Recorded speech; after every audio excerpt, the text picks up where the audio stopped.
Lazım, mən gəldim. Aycan həyatım, xoş gəldin. İnanırsan 2 saatdır ki çıxmısan evdən. Elə bil ki 2 aydır yoxsan. Darıxmışam ya sənin üçün.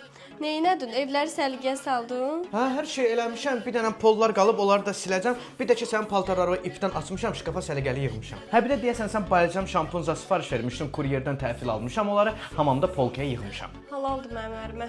Acmışam, nəsə hazırlamısan yeməyə. Həyatım, təbii ki hazırlamışam. Sən gəl bu çayı içkinə, mən ona qədər yeməyi istedim. Nə hazırlamısan ki? Həyatım, Kiyev kotleti hazırlamışam, əlavə olaraq Sezar salatı, amma krevetka ilə. Bir də ki sos əlavə etmişəm, sənin sevdiyin Fransa mətbəxinə aid bişamel sosu. Halaldır, gözümə girirsən, belə davam elə. Ayaqların necə şişib?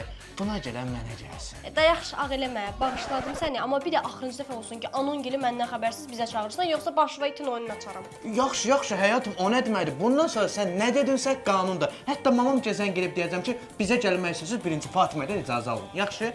Sevirəm səni, sağ ol.